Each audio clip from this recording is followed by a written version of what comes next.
Hi everyone, my name is Neil and welcome to my channel. In this video, I'm going to show you how to go about drawing an out of focus background in colored pencils. Now before I jump into drawing the background, I want to talk a little bit about the paper that I use for colored pencils. My go-to paper is the Fabrinao Artistico Extra White Hot Press 140-pound watercolor paper.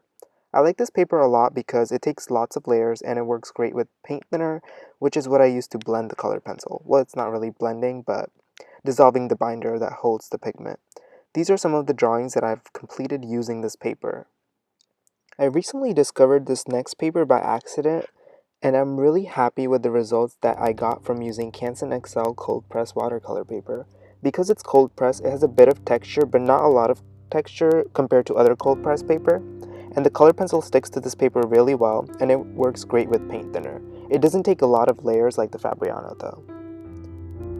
For today's demonstration, I'm going to be experimenting with Strathmore Bristol Smooth paper. I have not used this paper before with colored pencil. I like how the artwork turned out, but because it's smooth paper, I found it to not take many layers, and this proved to be a little bit challenging. Now, before starting your background drawing, the first tip I can give you is to edit the reference photo and make it blurry or soften the background. Make it look like what you want your artwork to look like in the end. This is the step where you adjust the contrast and improve on the photo. This is similar to turning the photo black and white when starting a graphite drawing. This will help you to look at the photo in terms of contrast and shapes. It will help you avoid making harsh lines and putting a lot of detail where you don't want it. You don't have to spend a lot of time on this. I just took the image of a forest and softened it and adjusted the contrast. This gives me a general idea of the contrast and the shapes I should follow when I start my drawing. Now, after I edit the photo, I drew in guidelines of where the trees and where the major shapes are in the photo. You don't have to put a lot of detail into your guidelines. Think of this background drawing as working on an abstract drawing. Look at it in terms of random shapes and follow the reference photo. Now, this is one of the biggest tips I can give you when working in colored pencils. When you start drawing with colored pencils, work in light layers. Do not push too hard with the pencil, otherwise you will damage the tooth of the paper and it will not allow you to layer. Colored pencil is a very slow medium, and in order to make something realistic, you have to keep building layers. Layer creates depth in a drawing, and pushing too hard with the pencil right from the start will not allow you to keep layering. In my initial layers, I'm blocking in color and paying attention to where my lights and darks go.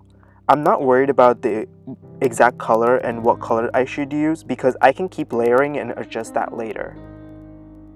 You can see that I'm holding the pencil to the side when layering, and I wanted to test this out on this paper to see if layering like this will show up in the end. And yes, I did see pencil lines in the end.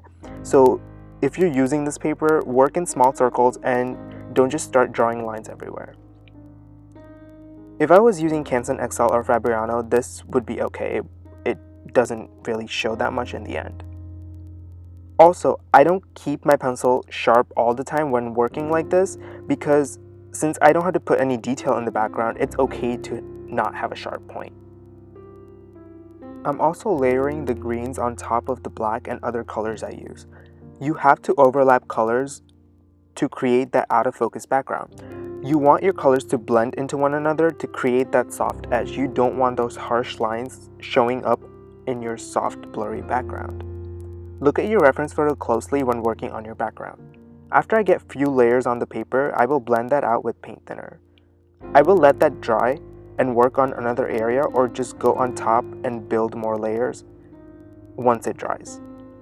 It's the same process over and over. You have to build the colors, make sure to overlap them, and then blend the colors, and repeat until you're happy with the result. Remember, I'm not putting any detail in the background. It's important to make sure that you're not putting any details when drawing an out of focus background. You want a hint of what's in the background, but not to the point where there's a lot of detail. Otherwise, the subject will not stand out if both the subject and the background has a lot of detail. However, this does not mean that it's okay to rush the background. Less detail does not mean less work. I spent a lot more time working on this background than I did on the tiger, even though the tiger has more details than the background. So it's important to spend the same amount of time, if not more, working on the background than the subject. Every space on your paper is important to make your finished work look presentable. So make sure you treat every inch of that paper the same way you do to your main subject. My next tip would be to work on small sections at a time.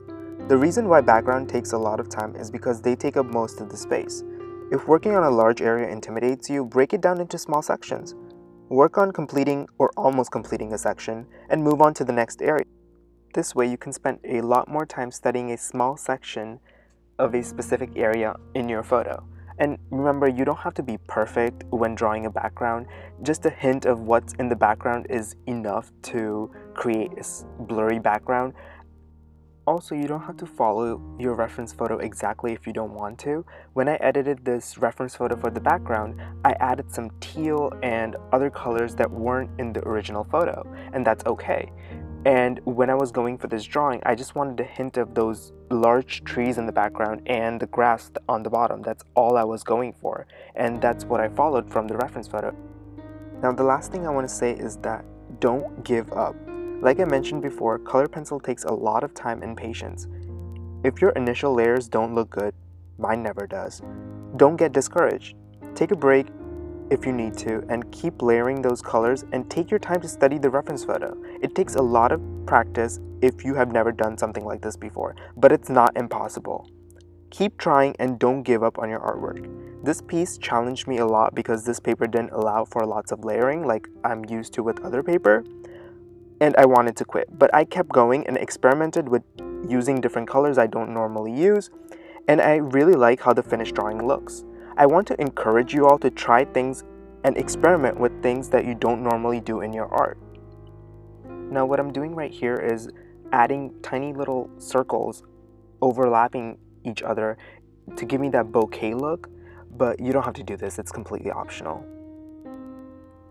And that is all for this drawing. I hope you found this video helpful.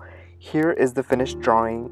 Now, if you haven't tried anything like this, I highly encourage you guys to draw something like this and have fun and experiment with things you don't normally do.